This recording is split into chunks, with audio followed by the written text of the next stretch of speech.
in Matthew, Yeshua is asked this question um, about marriage and the resurrection.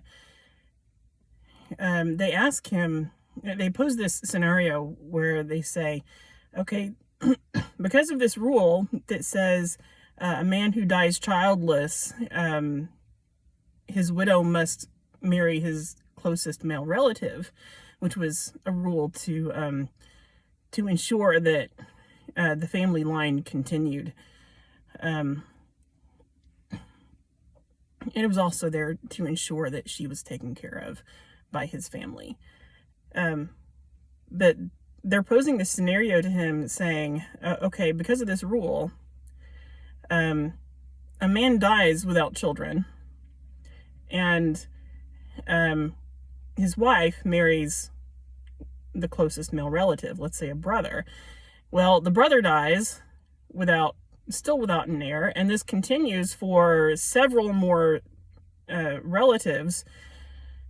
And altogether, she ended up marrying seven different men. Whose husband is she going to be in the resurrection? And what they're really asking is which man is going to be financially responsible for caring for her later on in the resurrection.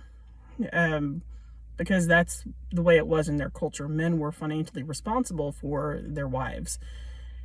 And so Yeshua says, well, just by posing the question, it tells me you don't really understand Scripture.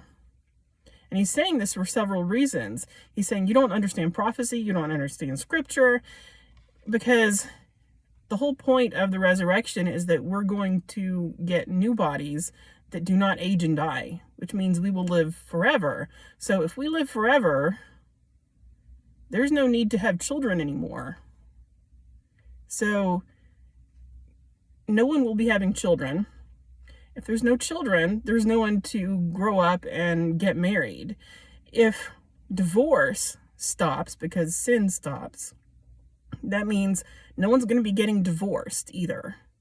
And if everybody is already married, why would there be any need for weddings?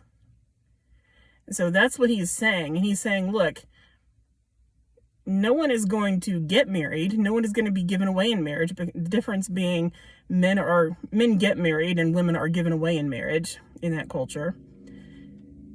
And why would they if everybody is already married?